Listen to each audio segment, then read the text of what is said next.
Hello friends. आज का stock है क्रेडो ब्रांड्स मार्केटिंग लिमिटेड और जो इसका ब्रांड है वो मुफ्ती या मफ्ती ब्रांड है। ये आपने को पता है जो मेंस वियर बनाने का काम करती है और इसके जगह जगह स्टोर अपने मेरे ख्याल से सबने देखे ही होंगे। कंपनी का मार्केट कैप है 1500 करोड़ का, करंट प्राइस है 233 का, 52 वीक का हाई है 325, लो है 226, सो ऑलमोस्ट अपने लो के पास ट्रेड कर रहा है। कंपनी रिसेंटली लिस्टेड है, दिसंबर में ही इसकी लिस्टिंग हुई है और लिस्टिंग के बाद स्टॉक कंटिन्यूसली गिर रहा है। अब होता ये है कि कई बार स्टॉक लिस्ट के बाद कंटिन्यूसली गिरता है, उसके बाद अपना एक बॉटम बनाता है और फिर वहाँ से चलना शुरू करता है। बट उससे ज़्यादा अच्छा मुझे इसका ये लगा कि इसके फंडामेंटल्स हैं वो काफ़ी स्ट्रॉन्ग लगे हैं मुझे, इसलिए मुझे लगा कि ये स्टॉक अभी अपने बॉटम बनाने के आसपास है। अभी नॉट श्योर अभी बाइंग सिग्नल तो नहीं बने, बट फंडामेंटल के बेसिस पे मुझे ये स्टॉक बहुत अच्छा लगा, इसलिए मुझे लगा इसको डिस्कस करना चाहिए। और हो सकता है ये 200 से 233 के बीच में इसमें स्टेगर्ड मैनर में बाइंग शुरू की जा सकती है, अगर आपको लॉन्ग टर्म प्लान के हिसाब से, इन्वेस्टमेंट के हिसाब से देखना है। स्टॉक का करंट पी है 19.3 और उसके बाद में इंडस्ट्री से कंपेयर करें तो इंडस्ट्री का है 76, उसके कंपैरिजन में काफ़ी चीप है स्टॉक। आर ओ गजब के हैं 28% एंड 30%, अच्छा लगता है मुझे। कंपनी ओबियसली मैं हर मेरे वीडियो में बताता हूँ, अगर न्यू कंपनी है यूजुअली वो डिविडेंड नहीं देती, तो dividend pay out, dividend yield दोनों ही इस केस में जीरो हैं। फिर आ जाते हैं डेब्ट टू इक्विटी रेशो, वो है 0.79 का। थोड़ा सा डेट ज़्यादा है बट ठीक है, बुरा नहीं कह सकते। इसके बाद इंटरेस्ट कवरेज 6.87 का है। कंपनी इजीली जो डेट से जो इंटरेस्ट बनता है उसको इजीली अपने जो प्रॉफिट्स होते हैं उनसे आराम से उसको पे आउट कर सकती है। Market cap to sales ratio है 3 का है, ना ओवर वैल्यूड ना अंडर वैल्यूड, एवरेज।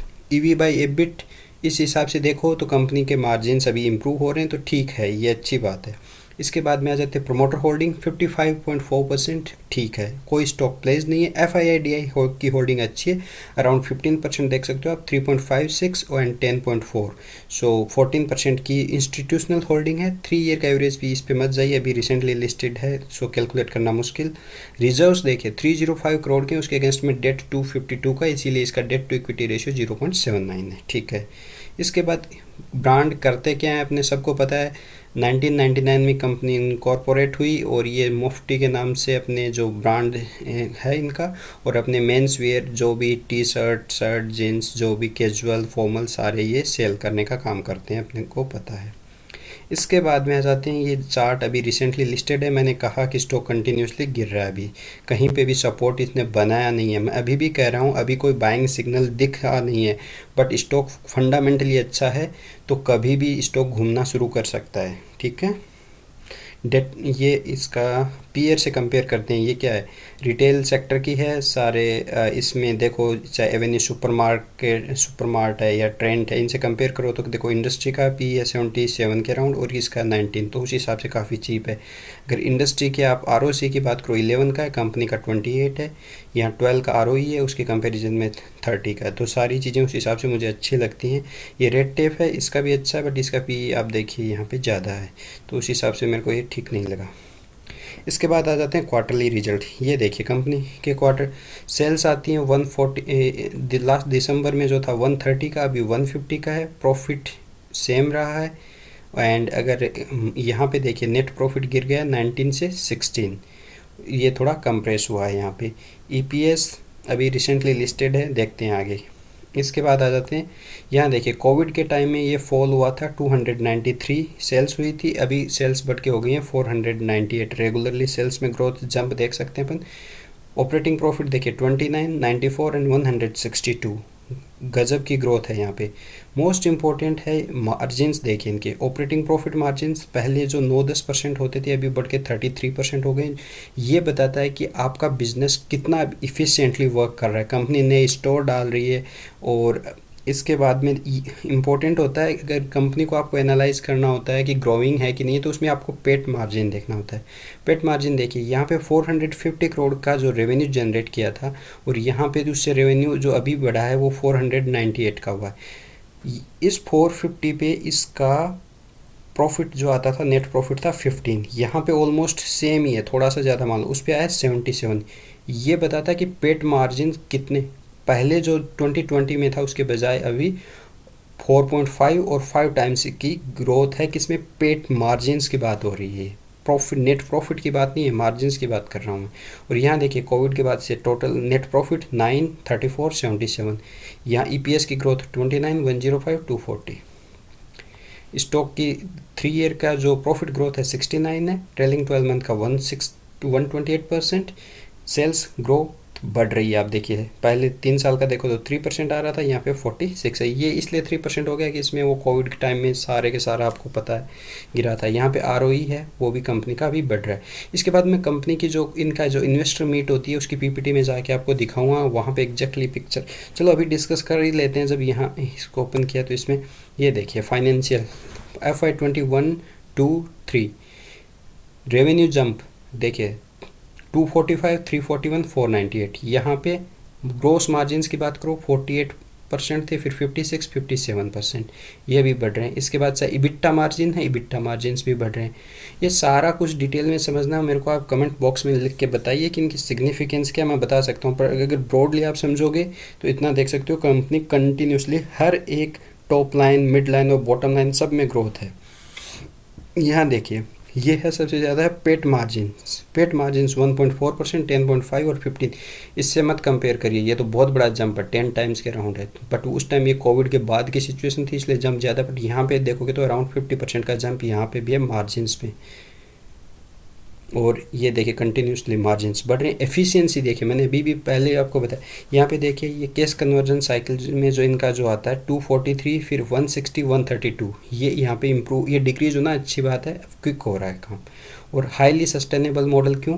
क्योंकि इनके पास इनका आरओई गजब का है। जितना ये पैसा डालते हैं, जितने कैपिटल डालते हैं उस पर रिटर्न अच्छा बना लेते हैं। जब रिटर्न आता है उस पर प्रॉफिट आता है तो उसी पैसे को बिना डेट लिए, बिना अपनी स्टॉक को हल्का किए अगर वो डालेंगे अपने बिजनेस में तो उसमें ग्रोथ ईजिली ला सकते हैं विदाउट डेट।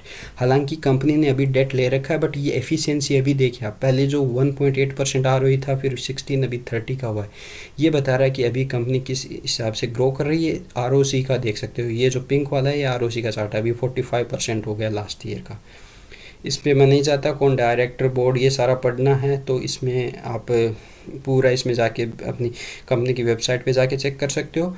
बाकी अपने को पता है बिज़नेस मॉडल क्या है, सारा कुछ। अपने स्टोर्स ये रेगुलरली ग्रो कर रहे हैं, ज़्यादा हर साल नए स्टोर डाल रहे हैं। इनका जो बिज़नेस मॉडल है वो mainly franchisee business model as well as इनके खुद के स्टोर हैं। तो उस तरीके से franchisee business model asset light बना देता है इसको।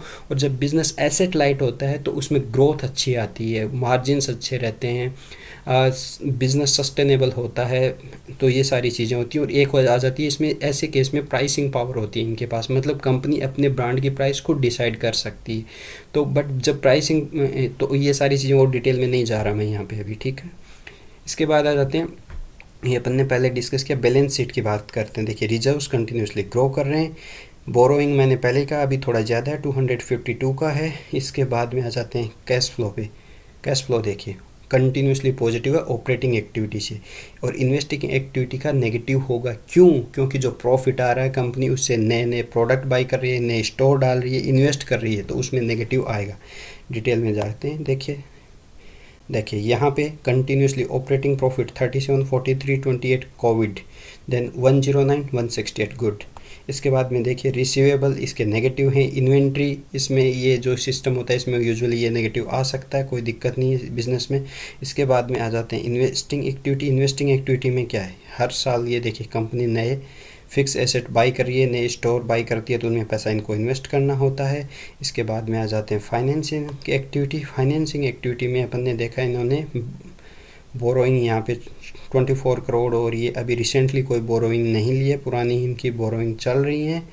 और इसके बाद में ये देखिए यहाँ पे रीपेमेंट रेगुलरली, कंपनी प्रॉफिट आता है उससे रेगुलरली रीपेमेंट हो रहा है। इंटरेस्ट तो फिर पे करना होगा। नेट कैश फ्लो -28 है। अगर नेट कैश फ्लो -28 है, घबराने की बात नहीं, अच्छा होता है कई बार, रेगुलरली नहीं है ये, ठीक है। ये अपन ने पहले ही उधर देख लिया, debtor days, inventory days, cash conversion cycle. ROC देखिए कंटिन्यूसली ग्रो कर रहा है अभी कोविड के बाद से 8, 20, 28। Share holding pattern recently listed है, प्रमोटर की खुद की होल्डिंग 55% है, एफआईआई की होल्डिंग 3.56% है, जो आपको कॉन्फिडेंस देगा। डीआई की होल्डिंग है वो 10% है। इसमें एचएसबीसी कंजप्शन फंड बाहर का यूके का बैंक है उनका, इसके अलावा ये जो म्यूचुअल फंड और इन सब का इसमें आप देख सकते हो इन्वेस्टमेंट है। और पब्लिक होल्डिंग 30% है, जिसमें मेनली तो ये देखिए 15% के अराउंड तो ये बिग इन्वेस्टर का ही इसमें पैसा लगा है। इसके बाद आ जाते हैं अपन टेक्निकल्स पे। मैंने पहले कहा कि अगर आप इन्वेस्ट करते हो वीकली मंथली चार्ट पे जाइए, यहाँ पे देखोगे ये न्यूट्रल शो करा। और एक चीज़ मैं पहले बता देता हूँ, मूविंग एवरेज से पहले हमेशा टेक्निकल इंडिकेटर पहले इंडिकेट करने लगता है कि अब क्या मूवमेंट होने वाला। टेक्निकल इंडिकेटर बाइंग का सिग्नल दे रहा है, ये अभी भी न्यूट्रल है क्योंकि टेक्निकल पहले बताता है। यहाँ पे आ जाते हैं टेक्निकल में। ये देखिए यहाँ पे ओवरबोट बताया बाइंग की, इनमें नहीं जाते अपन। आपको अगर समझ ना हो कमेंट में लिखो, आरएसआई, एमएसीडी, स्टोकास्टिक, सब मैं आपको डिटेल में समझाऊंगा क्या होता है और कैसे काम करता है, इनका सिग्निफिकेंस क्या है। मैं अभी लेके आ रहा हूँ आपको सपोर्ट पे। देखिए इसका मंथली सपोर्ट के हिसाब से यहाँ पे सपोर्ट फिबोनाची सपोर्ट 227 का है। लास्ट सपोर्ट जिस पे अभी एग्जैक्टली 227 से स्टॉक घूमा है। और दूसरा ये अगर क्लासिक की बात करें तो 204 का बन रहा है। तो मुझे लग रहा है कि ये इसका आपका स्टॉप लॉस होना चाहिए। और अभी स्टैगर्ड माइनर में ये मेरे को ठीक लग रहा है बाइंग के हिसाब से। वैसे बाय सेल होल्ड का कोई रिकमेंडेशन नहीं है, बट अगर टीचिंग के हिसाब से इस चीज़ को समझा जाए, यहाँ पे ये अच्छा सपोर्ट के पास सिग्नल बनता है। अभी कैंडलस्टिक चार्ट पे या वैसे सिग्नल बने नहीं है, अभी भी बने नहीं है, बट स्टॉक गिरने की एक लिमिट होती है, उसके बाद वो नहीं गिरता है। इसके बाद में ये आ जाते हैं। देखिए कैंडल स्टिक चार्ट, ये डेली चार्ट है, इस पर कहीं आपको नहीं लगेगा कि ये स्टॉक अपने प्रीवियस हाई को क्रॉस नहीं करा। और जब तक प्रीवियस हाई को क्रॉस नहीं करता है बाइंग सिग्नल नहीं बनते। या यहाँ पे ऐसी कोई गजब की कैंडल बने, जैसे कोई हैमर बने या ड्रैगन फ्लाई बने, और उसके बाद में चाहे वीकली चार्ट पे देख लेते हैं, वीकली चार्ट में भी इसमें ऐसा कोई भी सिग्नल नहीं है जो बाइंग सिग्नल दे रहा है। तो अभी ये इस स्टॉक को अपने रडार पे आप रख सकते हो, क्योंकि फंडामेंटली स्ट्रॉन्ग कंपनी है, ग्रोइंग कंपनी है। और जब भी इसमें बाइंग सिग्नल बनेगा टेक्निकल के बेसिस पे, तब मैं आपको फिर एक वीडियो बना के डाल दूंगा।